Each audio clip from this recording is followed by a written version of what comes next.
All right. We kind of, I don't know, I felt like we zipped through a little bit last week. I was in a hurry to get out because I had to get Chase to his little driving thing. It was not the driving test, it was the book learning part of the test. So all was well. We're still good. He's not driving yet. It's still good. He's not driving yet. I don't have to insure him just yet. But we did speed our way through a little bit of Matthew, the very first part of Matthew chapter 11. Now, Matthew chapter 11, I am going to just label this whole chapter options. And I do that because it is somewhat unclear all throughout this, well, especially the first part of this chapter, it's unclear what Jesus' intention was when he said a few of the things that he said. When we look at the grammatical components of the Greek text, it could mean one thing, and it could mean another thing. And yet it could mean maybe even a third thing. We don't truly know. Now, there are scholars who have debated this over the years, and certain people think, yes, it's absolutely this. Other people say, no, it's absolutely this. So I'm going to lay out, and did last week as well, some options for you. I'm not even sure I can be confident enough to say I would choose one or the other. I did last week. I said, boy, I really prefer this one. I don't know. It's one of those, none of them really sound awesome, but none of them really sound that bad either. Okay, so let me just zip through the first little bit of options, and then we'll move on into some other options. So we have lots of options to survey today. Let's just read just a little bit, just to catch up. Matthew chapter 11. After Jesus had finished instructing his 12 disciples, he went on from there to teach and preach in the towns of Galilee. Now, that is really just a transition note that Matthew makes. Matthew has been talking in chapter 10. We discussed chapter 10 at length. And then he says, okay, we're moving on. Now, here's the next little bit I want to tell you. So that's just a transition verse. Verse 2, when John, who was in prison, heard about the deeds of the Messiah, he sent his disciples to ask him, are you the one who is to come, or should we expect another? Now, we spent all of last week talking about that little bit right there. In fact, we spent all of the last 2 weeks talking about that little bit right there. So I don't want to spend too much time on it, but I want to freshen your memory. There were 3 options that we laid out last week for why John may have posed this question to Jesus. The first option was what most scholars believe, and that was because John was experiencing a moment or a period of doubt.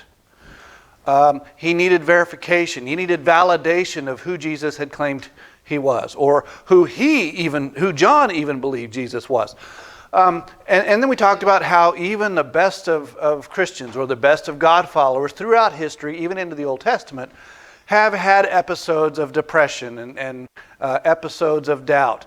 And even some of them wanted to die because they didn't feel like God was with them. So this might be a time when John felt that he had either maybe gone the wrong direction, or that maybe God had just left him. And so he just wanted a little more validation from Jesus. Hey, are you who we all thought you were? Okay, so that was one. Where's my thing? There we are. One option was this idea of doubt. And I like that option. And part of why I like that option is because it helps me and us in our Christian walk. It gives us freedom to, one, question God about our circumstances, and also just this, we do not have to hold ourselves to this standard of pure, absolute, unquestionable faith. Now, don't get me wrong when I say that. What I mean by that is there are moments that you experience question about your fellowship. Have I been doing the way I need to, the things that I need to be doing for my life? Has God called me to do these things? Have I mistaken some things? So we start to experience a little bit of doubt in how we have followed God. And so it allows us some of that freedom to question ourselves, to question even God's activity in our lives. That does not excuse us from breaking faith. So I do not want to lay that out. Does not excuse us from breaking faith, but it gives us freedom to question. It gives us freedom to be Job. You know, when Job had things going on in his life and he's like, God, why? Okay? So I like the idea of doubt. Yes, ma'am. And even his friends, who he would have expected to stand up for him and say, oh, Job, you know who you are. They didn't. They said, you must have done something wrong. Right. Job's friends did not encourage the idea that Job was very faithful and strong in his faith, but circumstances just did not support that. So his friends didn't understand that either. But the bottom line was God exonerated Job. God told his friends, you are so off base. Absolutely. And that's one of the things I really like about the Bible. It does not hide the challenges that God's followers encounter. And it walks us through it. You know, David made some seriously bad choices in life, but it exposes those choices and it exposes how he dealt with those choices and what happened. That's awesome. I love that. And that's possibly what could be happening here. And most scholars lean that way. Now, I say I like it because I like how it can be explained and adapted to our walk, our own life.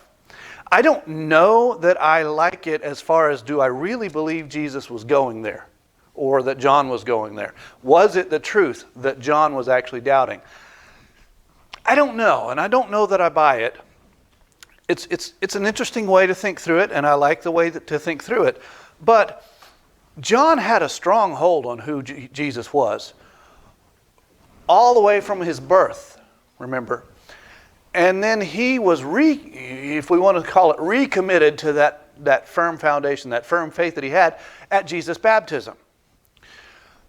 And so to now question John's faith and to think that he might be wondering, well, did I get that part right? Well, that part was pretty strong. I mean, when he baptizes Jesus and he hears God speaking and he sees the Spirit coming down and that's kind of hard to ignore.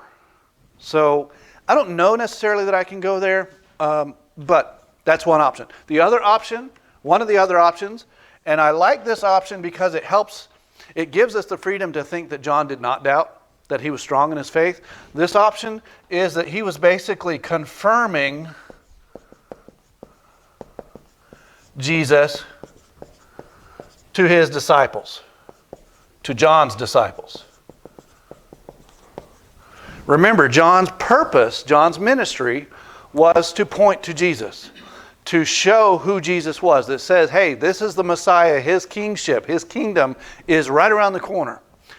So one theory that a lot of people say is this is John. He's in prison. He's not able to get out publicly and do this, but he still has some disciples. And he says, okay, disciples, I want you to go ask this question because I'm still trying to do my job. And he may have been saying, disciples, you need to stop following me and start following Jesus. So let me go send you to Jesus so that you can get confirmation for yourself. Okay? I like that. Again, I'm not so sure that's what's happening. We don't know necessarily how many of John's disciples ever did become followers of Jesus. It could be a whole bunch. Could be just a few. We do know that there were John's disciples even into Acts. Even today, there are some who claim to be John's disciples. So, what is the extent to which John's disciples moved alliances or shifted alliance to Jesus? We don't know. We read last week a couple of passages where John's disciples confronted Jesus' disciples about the way they dealt with the religious laws. How did John get the name the Baptist? I'm sorry? How did John get the name the Baptist? John the Baptist. Okay. John was well known to be the baptizer. And so, in fact, when we say the Baptist, it's really the baptizer, the one who baptizes. John encouraged baptism even among the Jews, which was unusual. Remember, we talked about the Jews did not really get baptized. The ones who were baptized, baptizo, immersed, were people from Gentile ethnic is not a right word, but they're Gentile cultures who decided they wanted to be Jewish in religion. And so part of that process was to be baptized, immersed in water.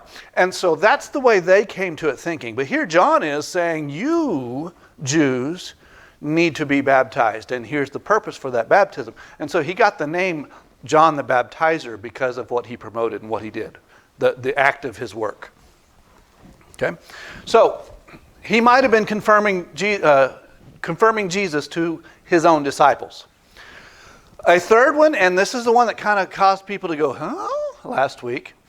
There is a possibility that there was discussions at that time. I will say there are discussions today among the Jews. There were discussions at least in the 3rd century, possibly 2nd century, I think possibly even the 1st century during the temple times. There's some evidence that can be read this way. 2 messiahs. There is a theory that exists. The question is, how early was that theory discussed? That there are or were 2 messiahs. One was a suffering Messiah, a Messiah that would come to suffer, to lead the Jews, to fight for the Jews, but we all know that this Messiah would suffer and die. After which, a second Messiah would come, who would be the conquering, victorious Messiah. There are different theories about how that takes place and whatnot, and we talked more about it last week. I don't really want to dig into it too much. I offered it to you for you to just think about and maybe even go research on your own. But there's Messiah ben Joseph, and that would be the suffering Messiah, and Messiah ben David, son of David, that's the conquering Messiah, the one who would stand as king or sit as king for all time. And the Essenes, those people who were, part of the Essenes was the Qumran group. Those Qumran group wrote a bunch of scrolls. Part of those scrolls talk about multiple messiahs. Now, the way they used the multiple messiahs was Messiah of Aaron, priestly, and Messiah of Israel or Jerusalem, and that would be the kingly. But there was also discussion among the Pharisees at some point about this Messiah ben Joseph and Messiah ben David. We talked about why or where that thought might have come from, the idea that how do you justify Isaiah saying that he's going to die and yet he's also going to conquer as king and live forever? How do you rectify that prophecy? And so they think, well, okay, you got one who's coming and is going to die and another who's coming that's going to stand as king. Or you have the same one who's going to come twice. Okay? John was hearing all this, a lot of times we'll get stuck in tradition, and when we hear the Bible, well, yeah, but I've always taught this, and so you think that 1 and 3 could kind of be combined, if that was what I was, believed and what the truth is? I think it's possible, absolutely.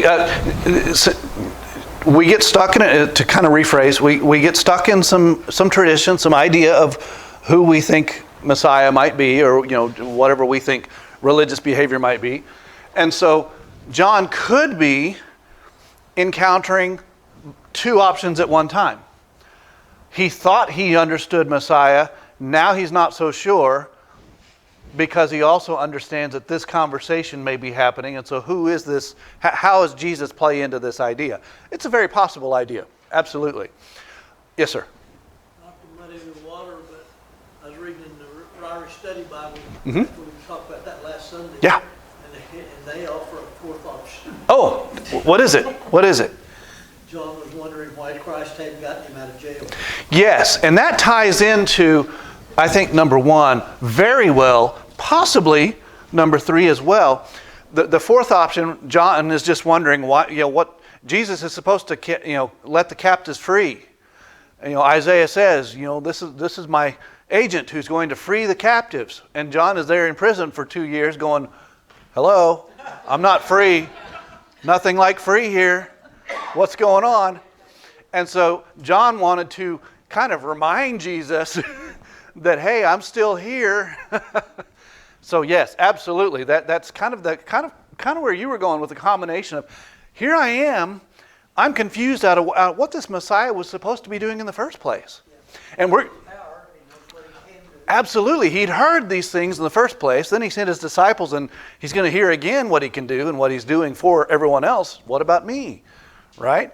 And there's a verse that Jesus uses, a little saying that we want to go to that part here in just a little bit, because I think it touches maybe on where John's mind was and what Jesus is saying to John that he would understand, that sometimes we may not understand. But I like that. Is that verse 6? It is part of verse 6, I believe. Okay, good, because that's my Verse, let me make sure that I'm, yes, verse 6. That's the one. So we have these options. I can't put my finger on any one of them. I find this one very interesting, very fascinating. The problem is historicity. I can't validate that conversation was happening at this time. So was John truly aware of this idea that there might be two Messiahs? The idea exists. How early did it exist? Did it exist in John's day? Did it exist in his scope of awareness? I don't know. I can't confidently say that. I think it could have, but I can't just pin it down. But I like that. Part of why I like that, if we were to take this idea, John might be asking the question, which Messiah are you? I believe, I am not in doubt that you are Messiah. I have known that from the beginning of my life. What I don't know is, which one are you? Are you the suffering one? And if you are the suffering one, I get it. I'm in prison, whatever. I'm waiting on the conquering one. Are we waiting on the other? Are you the one, the chosen one, or are we yet looking for another? Am I waiting on that other one to get me out of prison? Maybe that's the question. And it doesn't give up John's firm faith if we choose that option. I do like the idea that it could be combining the two because there is some doubt. John knows what Messiah in his head is supposed to be doing, but maybe he had a misfire on what, they all did. They all did not understand the mission of the Messiah. So maybe his question was, what is your mission anyway? Because it's not what I thought it was. Okay. That having been said, we have those options to choose from. Those are not the only options we have to discuss today, maybe today. Which one do you think that Jesus is? That Jesus? Which one was the Which? Me? I think he's one and the same. I don't think there are two. But there was the dialogue at that time that there was two. If there was two, I think he would be the conquering one. Agreed. Because he conquered sin. Agreed. I think people, because they were strictly viewing it from a physical perspective. They wanted a nation. Right. And so from a physical perspective, for one to die and yet for one to live, it didn't jive. And so they had to make it into two. But since we have a wonderful opportunity, we have this to look back on. Because we understand more about the spiritual nature of our Lord's kingdom, the kingship was not a physical kingship. At least the kingdom, we're told, is not a physical kingdom. It's not one of flesh and blood. Because of that, I think it's very easy to wrap this idea of a suffering Messiah and a victorious Messiah into one person. But if you stay at the level of the physical world, physical realm, that's really hard to chew on. Yeah. Christ hadn't rose yet, so they didn't understand the rights. John the Baptist, the Old Testament prophet, not a New Testament prophet. That's true. That's true. There was this whole idea of resurrection in the first place. A lot of people did not agree with or understand resurrection, while a lot of people had this hope that it existed. We did see that Jesus had resurrected bodily one person, at least according to Matthew by this time. How does that play into this? I don't know. Good question. Could the suffering servant die and be raised back to life to go again? Okay. So moving on, he asked that question. Are you the one who is to come, or should we expect someone else? Jesus replied, go back and report to John what you hear and see. Now that's really kind of funny to me, because it says John had already heard about the deeds of the Messiah. So I don't know what deeds he had already heard about. But obviously he had heard something. Jesus was making waves. Jesus was definitely causing people to talk. I mean, when you're raising people from the dead, when you are healing people who are leprous, when you are causing people to see again and to speak again or to walk again, definitely something that raises conversations. And John heard about what Jesus was doing. So I don't know the extent to which he heard and the extent to which this changes the matter, but Jesus told his disciples, go back and report to John what you hear and see. Now, this is what it is. The blind receive sight, the lame walk, those who have leprosy are cleansed, the deaf hear, the dead are raised, and the good news is proclaimed to the poor. So, I don't know what John had already heard, because Jesus says, go tell John this is what's happening. I don't think John needed to hear what Jesus was doing.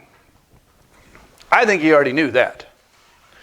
I think what Jesus is saying here is he's actually bringing to mind prophecy of sorts. He's reminding John, or telling his disciples, these are the things that are occurring. Can we relate these things to something you've heard in the past? Something that may have been prophesied in the past. If we were to go along this doubt line, then I have no doubt that he was bringing to mind Isaiah 35, Isaiah 53, mainly this one, but some of these others. If we read Isaiah 35, 5, and 6, you're going to hear a lot of those same things that Jesus just said. Go tell John these things are happening. The eyes of the blind will be opened, Isaiah says, and the ears of the deaf unstopped. Then will the lame leap like a deer, and the mute tongue shout for joy. So Isaiah talks about this redemption of Israel, and that it's coming down the pipe. And then he says, hey, look, these kind of things will happen. Jesus might have been referring to that prophecy and saying, okay, listen here. Those things that Isaiah talked about are happening now. Put two and two together and come up with your result. Yes, John, I am the one. Okay. Now, we got to fudge a little bit of that, because Isaiah really doesn't talk about raising of the dead. It does, sort of. If we go to Isaiah 26, there is a little bit, it does talk about the dead coming to life, but I think that's taking it out of context if we go that direction. Isaiah 26, verse 19, your dead will live, Lord, their bodies will rise. But if you look at the context of the whole passage, it's really not talking about the kinds of thing Jesus was doing in his ministry. So a lot of people do point to that verse that says, yes, Isaiah did say that the dead were going to live, but I grit my teeth a little bit on that, because I think it's kind of pulling it out of context a little bit. But Isaiah did say a lot of this stuff was going to happen, and so Jesus could be saying, hey, look, prophecy said, when I come, when the Messiah comes, these things would happen. These things are happening, therefore, yes, John, I am the Messiah. There is one other thing. If we're talking about option number 2, Jesus is not selling this to John. Jesus is not conveying this message to John. He's conveying it to John's disciples. And so he's saying, hey, listen, go tell John this. Hint, hint. Pay attention to the message. Okay? You really need to bring this home to your own heart. John knows this. What about you? And so he might be conveying that same message not to John, but to John's disciples for that confirmation on their part. If we go with number 3, remember I said last week, we talked a little bit about John's affiliation, possible affiliation with the Essene group, with the Qumran community, and not necessarily Qumran specifically, but this group of people that talked in a little different way than the majority of Jewish society. They had their own bit of writing, their own bit of tradition. The way Jesus responded to John, in part, seems very similar to the way there's a particular writing in that Essene group. And it makes me wonder if John is coming from this perspective, and we know the Essenes had somewhat that perspective, if John's coming from this perspective, maybe Jesus used some Essene writing for that confirmation for John. So there is an Essene writing, a Qumran scroll, that says this, and I don't want to read the whole thing because it's actually pretty lengthy, and we're missing part of it. You guys know about archaeology. You don't always get the entirety. In fact, a lot of the scripts that we have, the Greek scripts or the ancient texts that we have, are missing parts, and it's by putting parts and parts and parts and parts and parts together that we come out with a complete one. So we only have one or maybe a few of these, but this is the resurrection scroll, sometimes called the Signs of the Messiah. It is 4Q521, if you care to know the Qumran number. Okay? But it says, the Lord will consider and call the righteous by name. Skip. Over the poor his spirit will hover. He will renew the faithful with his power. He will glorify the pious on the throne of an eternal kingdom. He who liberates the captives, restores sight to the blind, straightens the bent, that would be the lame, walk, makes them walk. Skip. He will, and this is the interesting part, he will heal the wounded, revive the dead, and bring good news to the poor. If we go back to what Jesus said, heal the wounded could potentially be wrapped up in basically the first part of 5, followed by the dead shall raise and bring good news to the poor. So the formula, if we chose to look at it from a formulaic perspective, could be coming from this passage rather than from Isaiah. Now, remember, they both had the same history. So it's very likely they both come from the same direction. But because we may consider this from a formulaic perspective, Jesus may have been using a formula that John knew and understood from a particular writing that confirmed who he was. I know that's a little vague, but since Isaiah doesn't specifically say that Jesus would raise the dead, whereas this definitely talks about the Messiah who would raise the dead, maybe Jesus is referring to something that John knew from a script that he knew would confirm that faith, okay, or would identify him. Okay.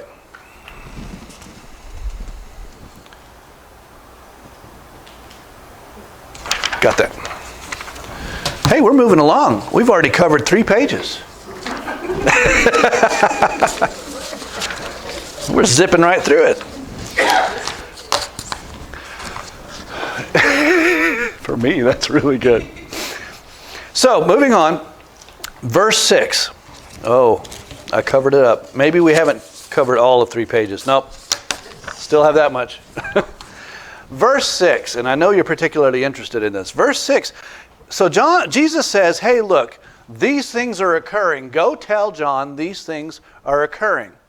Blessed is anyone who does not stumble on account of me. Where did that come from? Now, is he saying, John, I know you're in doubt. You're going to be better off if you don't trip and fall. Possibly. Let's go back. And do I have it here? I do not. Maybe I do. Isaiah 8. Let's go back to Isaiah 8. Isaiah chapter 8, verse 13.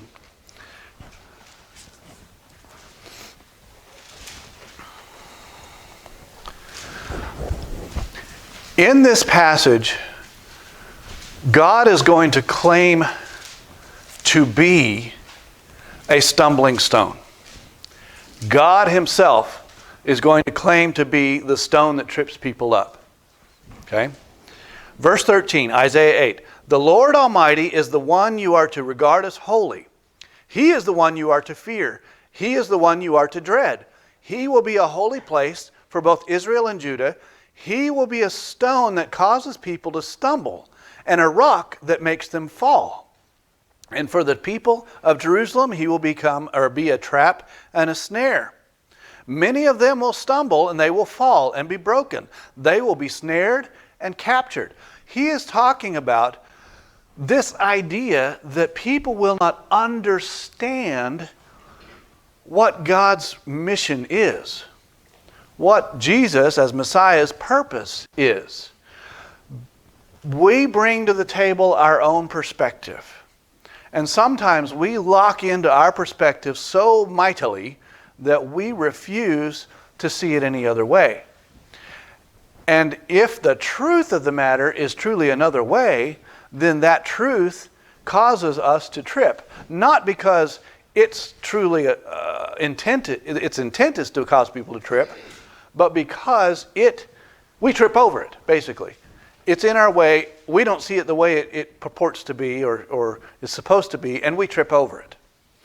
And so God says, I and my ways are going to cause you to trip because you're not going to think the way I think.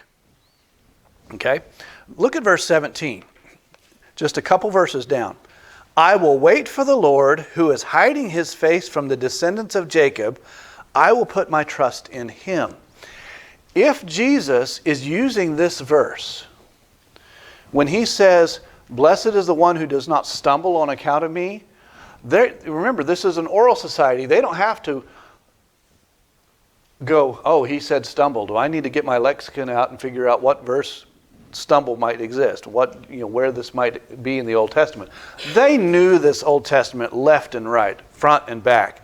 They were very familiar, especially with these prophecies. They bought into them. They embraced them. They knew what they said. So when Jesus said, blessed is he who does not stumble on my account, one of the first things that they would have thought of was this passage. And notice in verse 17, God has already gone through, I am going to be a stumbling block. People in Jerusalem, people in the Jewish world are going to trip and fall because they don't understand who I am. And then God through Isaiah says, I will wait for the Lord who is hiding his face. I will put my trust in him. John, trust me. People don't understand who I am, what I'm doing, what my mission is, what my purpose is. Hold on, John. Trust God. I think that's what verse 6 is really saying. It's something that because we don't really understand Isaiah, we don't understand the history of the Jews, and we can't draw from that we don't immediately move to that, but it's something that I think they would have immediately understood or moved to. Yeah. But you can sit here and you can read this, and it's so clear to us that he is talking to the Jews. Mm-hmm. This is what you're going to do. Yeah. They don't get it. Oh, we don't have time today to talk about that. But we will. Because that is,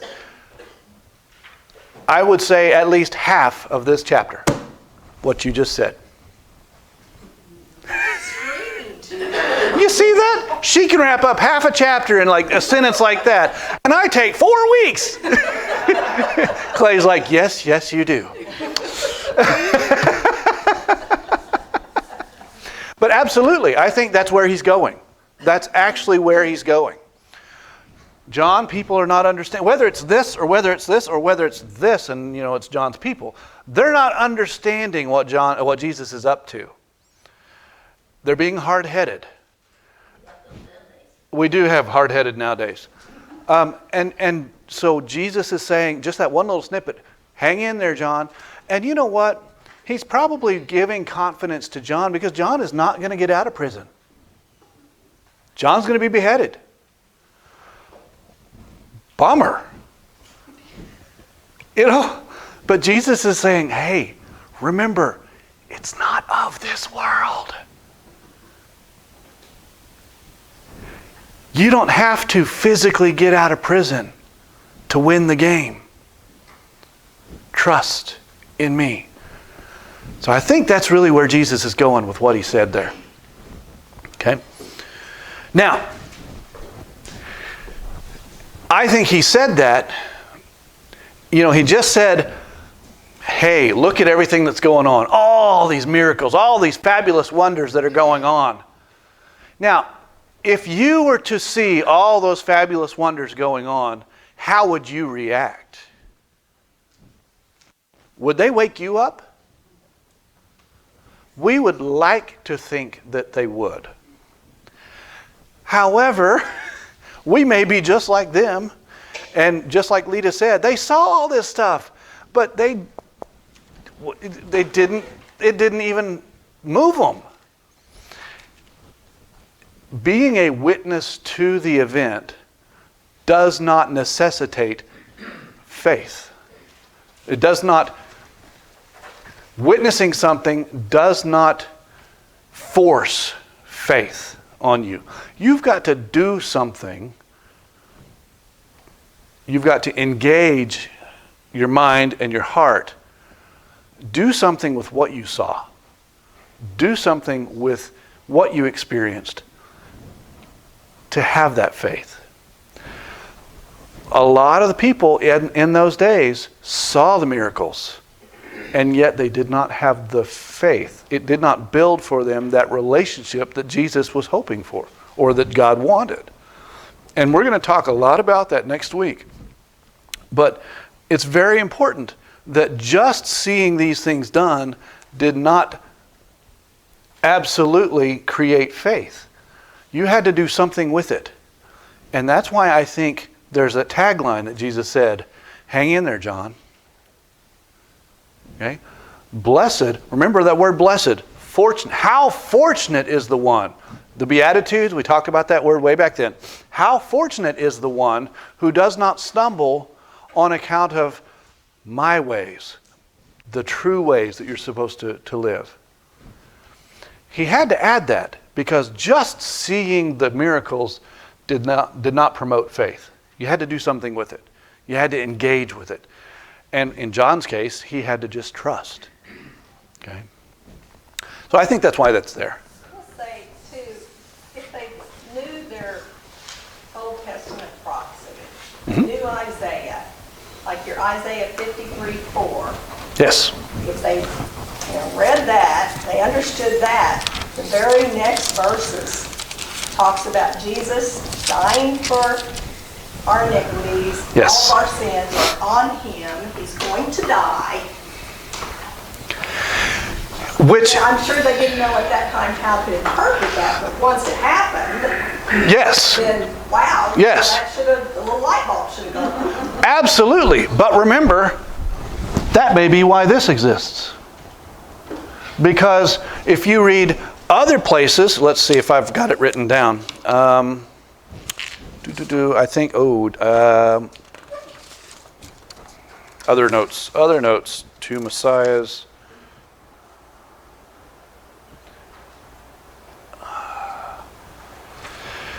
Psalm 2.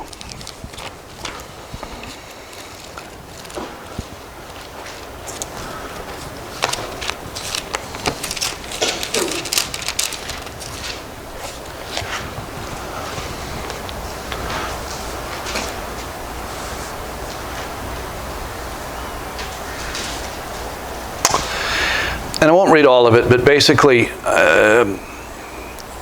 the one enthroned in heaven laughs. The Lord scoffs at all these people who try to conspire against him. I have installed my king on Zion, my holy mountain. I will proclaim the Lord's decree. You are my son. Today I have become your father. I will make for you the nations your inheritance.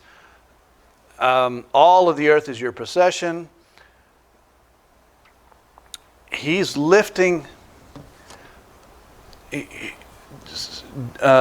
The psalmist is conveying the idea, and this is a prophetic psalm. He's conveying the idea that a son of David will sit on the throne forever, and everyone will bow down to him. Now, how do they hold tightly to that promise and read Isaiah 53?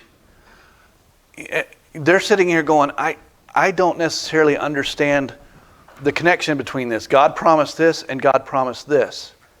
How will that play out in history?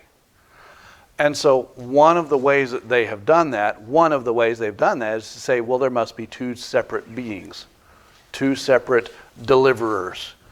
One that takes account of the spiritual death, the sacrificial kind of thing that we require, and the other is going to be the conquering hero.